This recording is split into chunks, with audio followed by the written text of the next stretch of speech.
Olá! Finalmente eu vou fazer um vídeo falando sobre os meus organizadores e como eu me planejo, como eu organizo a minha rotina. Foi na faculdade que eu precisei buscar outros sistemas para organizar os meus estudos, os meus trabalhos, os próprios cronogramas de pesquisa. Era necessário ter outros sistemas que só a agenda não me bastava mais. Atualmente eu trabalho como gerente de projetos e Trend Forecast. Então eu trabalho com vários projetos diferentes, com vários produtos diferentes, e eu tenho que ter uma rotina muito bem organizada. Quando eu saí da casa dos meus pais, aí é boleto, daí é manutenção da casa, então é muito mais coisa que a gente tem que organizar. Inicialmente eu sempre buscava ter métodos de organização mais online, mas eu percebi que planilhas no computador eu acabava abrindo uma aba ali do Facebook ou pesquisando alguma coisa e acabava me distraindo do que eu tinha que fazer na verdade. E no celular, para me distrair, então, é pior ainda. A agenda, para mim, se tornou obsoleta, porque ela acaba sendo pesada, então eu não vou levar ela para todo lugar. Sem contar que eu achava um desperdício absurdo de papel, aquelas páginas iniciais, que tem apresentações ou que tem feriados do mundo inteiro. Toda agenda tem umas enrolaçõezinhas ali que a gente acaba não usando e acaba fazendo peso. Aí eu descobri o Bullet Journal. Quando comecei a ler, eu falei, caraca, é isso mesmo, incrível, que é o fato de você escrever os dias que você precisa. Se um dia ele é muito cheio, você faz aquele dia do tamanho que você quiser. Ele é realmente altamente personalizável. A primeira semana eu decorei e ficou lindo. Porém, aquelas semanas que era correria, que eu precisava escrever um monte de coisa, que às vezes eu precisava apagar e mudar coisa de dia e tal, ficava feia. É real, tipo, aquela página tudo rabiscada, eu queria arrancar e eu comecei a perder a motivação para usar. Depois eu achei que estava me dando muito trabalho e a intenção é sempre simplificar. Sempre que eu testo um método de organização, geralmente eu não me adapto a ele quando ele não é simplificado e eu quero algo para facilitar a minha vida. Online eu não queria. Agenda é um método muito restrito, Bullet Journal é um método muito aberto. No meio do caminho tem o Planner. O Planner ele já tem o layout pronto, mas os organizadores semanais, por exemplo, não tem os dias marcados. Então ainda assim ele é altamente personalizável. Que você pode organizar eles em uma pasta ou não, você pode usar as folhas soltas, não precisa levar aquele peso todo. Por exemplo, os meus organizadores financeiros, eles ficam dentro de uma pasta onde ficam só as coisas de finanças. Então esse ano eu decidi disponibilizar todos os planners e os organizadores que eu tenho e que eu uso. Apesar de serem métodos simples de organização, eles ajudam pra caramba. Os organizadores semanais eu gosto de ter duas versões. Quem trabalha em home office sabe que eu não tô mentindo. A gente acaba entrando numa ilusão de que trabalhar de casa, a gente tem tempo para fazer tudo e a gente acaba se enchendo de projeto. Então, eu comecei a usar o organizador que vem só de segunda a sexta e colocar as minhas atividades dentro desse horário, para tentar evitar que eu marque coisas no fim de semana. Porque se ele tá contemplando sábado, na hora que eu vou me organizando, sábado de manhã acho que eu dou uma trabalhadinha. E não existe isso, a gente acaba trabalhando sábado inteiro ou domingo inteiro. Algumas semanas são necessário colocar coisas no sábado e no domingo. Daí é quando eu imprimo os organizadores que contemplam o sábado e o domingo. Eu começo organizando minha semana com os dias que eu já tenho compromisso. Por exemplo, sexta-feira, 16h30, já tenho academia. Quinta-feira à tarde, eu trabalho exclusivamente para um projeto. Então eu fecho meu horário na quinta à tarde. Eu também coloco algumas atividades que não são minhas, mas que é importante para eu lembrar. Por exemplo, na quarta-feira de manhã vem a minha diarista. E nesse dia eu não posso marcar nenhuma atividade que eu dependa de muitas horas no meu escritório. Tendo as atividades fixas anotadas, agora eu começo a distribuir as minhas atividades.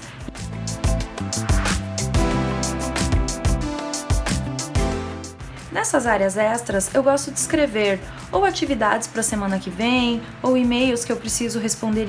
Nesse check pode ser um objetivo daquela semana, ou pode ser também alguma coisa que eu sou grata por aquela semana. Organizadores semanais eu não imprimo toda semana. Eu geralmente escrevo de lápis, porque tem muita atividade que acaba mudando de horário, passando de um dia para o outro, e daí chega no final da semana eu apago, porque não precisa toda semana imprimir. Eu não tenho histórico das coisas nos organizadores semanais. Todas as datas importantes que eu preciso ter algum tipo de histórico, ou eu coloco no calendário mensal, ou eu tenho o registro dele em algum outro lugar. Bom, pelo menos até hoje não fez falta, mas provavelmente, como eu estou falando aqui e divulgando, vai começar a fazer falta. O Kanban, ele tem toda uma métrica própria, uma metodologia própria, mas a versão simplificada dele já ajuda muito a organizar. Você pode imprimir em papel A4 como esse, ou se preferir, e eu acho até melhor, imprimir num papel bem maior. Eu fiz esse aqui pequeno para conseguir mostrar. Aqui eu tenho o exemplo de um trabalho de faculdade que você tem que fazer. No campo ideias, você coloca post-it com todas as ideias daquilo que acha importante colocar no trabalho.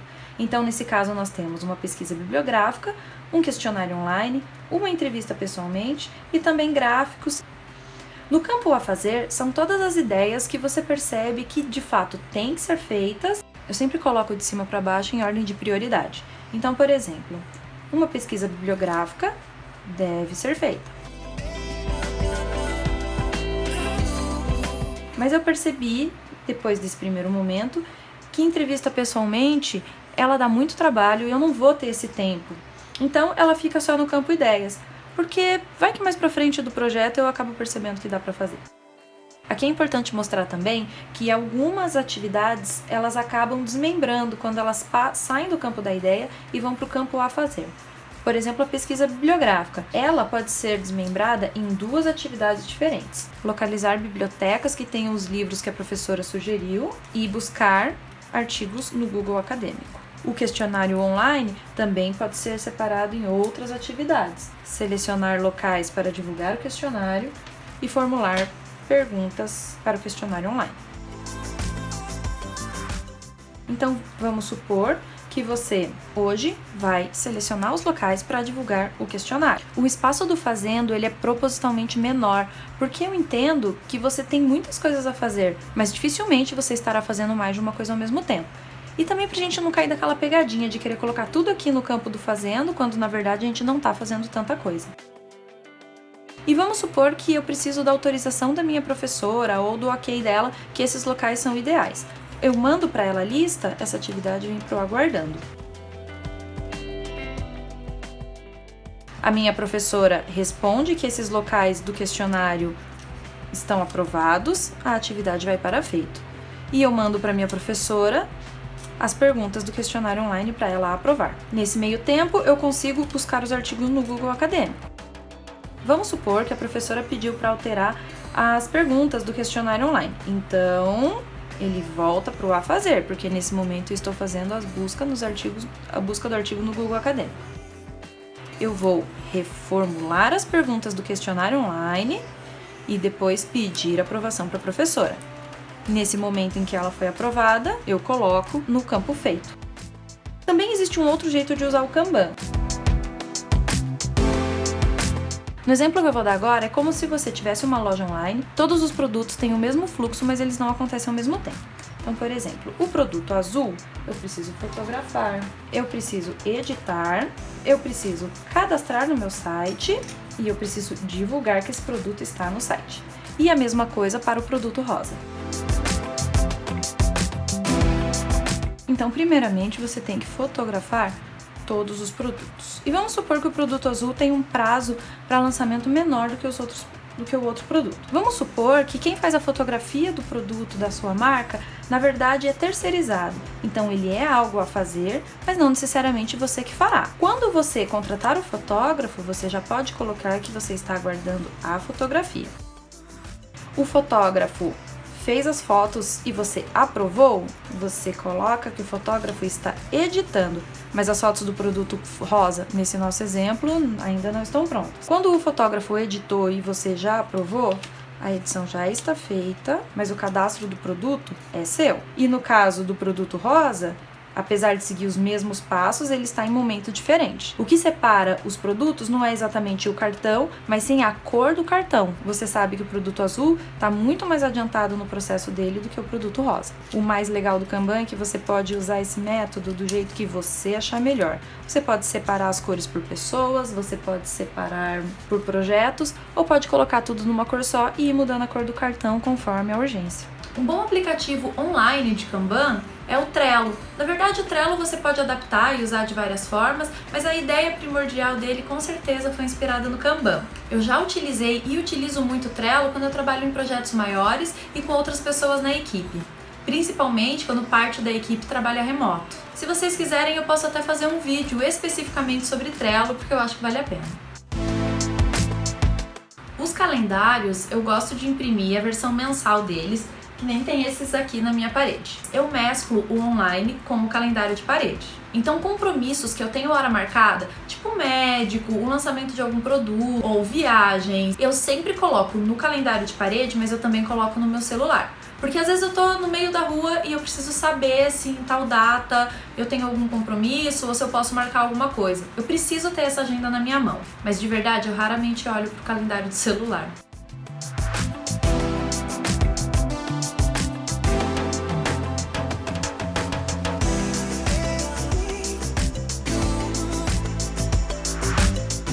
O organizador 24/7, que é 24 horas, 7 dias na semana. Eu comecei a usar quando eu fazia mestrado e eu fazia plantão também. Então, eu precisava também saber as minhas horas de sono, porque às vezes eu tinha aula, acabava minha aula às 6 horas da tarde, às 7 horas da noite eu entrava no plantão, saía no plantão só às 7 horas da manhã do outro dia e às 8 horas eu já tinha aula de novo. Então eu acabava bloqueando os meus horários para dormir ou bloqueando os meus horários por causa das atividades. As aulas de mestrado, elas não são como a aula da faculdade, que tem um horário certinho, segunda a sexta, das 7 ao meio-dia. Tem disciplina que é sexta e sábado, tem disciplina que era a semana inteira. O plantão também não era toda noite. Então os meus blocos de horários de estudo e trabalho, eles acabavam alternando toda semana. Agora não mais. Agora às vezes fica 15 dias, até mesmo um mês, com os horários bloqueados de forma muito parecida. Só que quando sai um projeto ou entra um projeto novo, para mim é bem importante ter o controle dos horários que eu vou disponibilizar para cada projeto. Para o organizador 24/7, eu gosto de usar canetas coloridas para diferenciar bem as atividades e ficar bem visual mesmo. Os horários que eu pretendo não estar fazendo nada ou dormindo, eu preencho de lápis.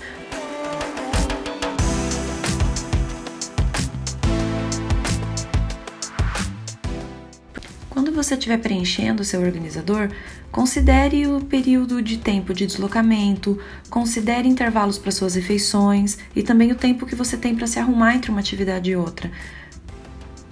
Lembrando que nesse organizador você apenas bloqueia os horários para cada função, mas você não descreve exatamente o que você vai fazer. Por exemplo, tem horários que eu reservo para trabalhar para a empresa. Então é aquele horário que eu vou resolver aquela parte burocrática da empresa. Daí tem semana que eu vou pagar os boletos, tem semana que eu vou atualizar as notas fiscais e a mesma coisa para as atividades da casa. Eu reservo um horário para casa, daí quando eu estiver distribuindo as atividades da semana que eu vou ver se no horário da casa eu vou acabar lavando roupa ou se eu vou ao mercado, o que eu vou fazer. Na parte financeira, eu tenho dois tipos de controle. Um é o controle de pagamentos que eu devo fazer e o outro é um controle financeiro, que eu controlo mensalmente as entradas e as saídas. Esse é o controle de pagamentos. Eu gosto de preencher com cores diferentes cada área. O que eu gosto desse organizador é porque fica gritante quando a gente deixa de pagar alguma conta. A gente consegue também ver a variação ou não variação mensal. Eu gosto de anotar também no caso de débito automático. Comigo já aconteceu do banco descadastrar o débito automático da minha academia. E se eu não tivesse percebido para anotar aqui o valor da minha academia, com certeza eu teria pago multa. Como eu e o Pedro, nós temos as nossas empresas e trabalhamos por projetos, o nosso ganho ele varia um pouco de um mês para o outro. Então é bem importante a gente ter esse rastreio. Com certeza o organizador financeiro exige mais disciplina, mas as respostas que ele traz, por que sobrou mês no salário? Ou por que sobrou salário no mês? A gente sempre quer que sobre o salário no mês, na verdade, né? Com o controle financeiro, você vai conseguir perceber quais são suas falhas e fazer as suas reflexões. A ordem de preenchimento desse controle financeiro é: inicialmente você preenche o mês e o objetivo da sua poupança. Você coloca também a entrada ou a fonte do seu dinheiro e coloca qual o valor esperado. Depois já preenche a saída e qual o valor esperado. As contas da casa, por exemplo, você pode colocar só como casa e o valor total somado aqui. No final do mês, você volta para ele e então preenche o valor total de entrada, que seria a soma de todos os valores reais, e você coloca também o total das saídas. Se alguma coisa for novidade, você anota aqui, coloca que era um gasto não esperado, o gasto real e uma observação. Por que aquele gasto surgiu, ou por que ele foi maior ou menor? O legal da observação é isso. Veja o seu esperado, veja o seu real e tente achar o porquê da diferença. No caso da entrada, a mesma coisa. Então você preenche a entrada total, a saída total e quanto que você conseguiu naquele mês somar na sua poupança. O Pomodoro já é um método muito utilizado, muito conhecido, de fato um método muito legal, mas eu vou ser bem sincera que eu demorei um tempo para poder me render a ele. Porque todos os vídeos que eu via explicando, eles dificultavam demais o método, tinha que anotar coisa demais e tem que simplificar. Eu já falei isso nesse vídeo, mas sempre eu penso que quando a gente vai se organizar é para simplificar a nossa vida e não para me dar mais trabalho. Assumo que tem períodos que eu trabalho horas direto e faço poucas pausas, mas naqueles dias ou naquelas épocas que a gente tá mais difícil de tirar alguma ideia do papel ou às vezes tá faltando aquela motivação inicial, então eu acabo recorrendo ao método Pomodoro para poder oxigenar o meu cérebro enquanto eu estou trabalhando e sempre funciona. São dois modelos diferentes que têm objetivos diferentes de rastreio do seu Pomodoro. Um modelo é bem mais completo, onde você coloca o seu dia e você coloca ali todos os horários iniciais e finais do seu Pomodoro, o que você fez nesses 25 minutos e anota até, se você quiser, o que você fez nos intervalos dos seus Pomodoros. Eu gosto de usar esse layout mais específico quando eu estou trabalhando com projetos em que eu preciso descrever para o meu cliente mais ou menos as horas, o que eu fiz ou quanto tempo eu demorei para desenvolver cada atividade. Às vezes não é nem para falar para o meu cliente, mas é porque é uma atividade nova e que eu mesma quero entender quanto tempo eu demorei para fazer cada coisa, até para depois fazer um orçamento melhor. E tem também a versão simplificada do Pomodoro, em que você vê todas as atividades. Nesse caso, veja qual dos layouts se adequa mais à forma como você trabalha. Se vocês quiserem, eu posso depois fazer um vídeo só falando de Pomodoro, quais são as vantagens, as desvantagens e como que eu adaptei na minha rotina. O planner de reunião, ele entrou na minha vida quando eu trabalhava na coordenação de controle de qualidade de um laboratório. Nesse laboratório eram mais de 40 pessoas divididos em 3 equipes. Então eu precisava ter a mesma reunião com as equipes da manhã, da tarde e da noite. Porém, as respostas deles e como que a gente ia organizar eram super diferentes. Então eu precisava não só ter uma lista de coisas que eu ia falar, mas eu precisava já ter num layout muito rápido que me agilizasse a falar e a anotar, porque a folha já separa o que é atribuição, já separa o que é pauta, quem são os presentes e tal. No meio do que você está falando ou debatendo alguma coisa importante, você consegue fazer as anotações já distribuídas nos espaços certos, designados para cada coisa, e na hora de fazer a pauta, então é muito mais rápido, muito mais prático. É isso. Espero que tenham gostado do vídeo, espero que tenham gostado desses métodos e eu tô curiosa se você usa algum método diferente ou se ficou com alguma dúvida em alguma das coisas que eu falei aqui. Obrigada por assistir até aqui e um beijão, tchau, tchau! Como é que eu vou explicar bullet journal? Bullet journal, bullet journal, bullet journal, bullet journal, bullet journal.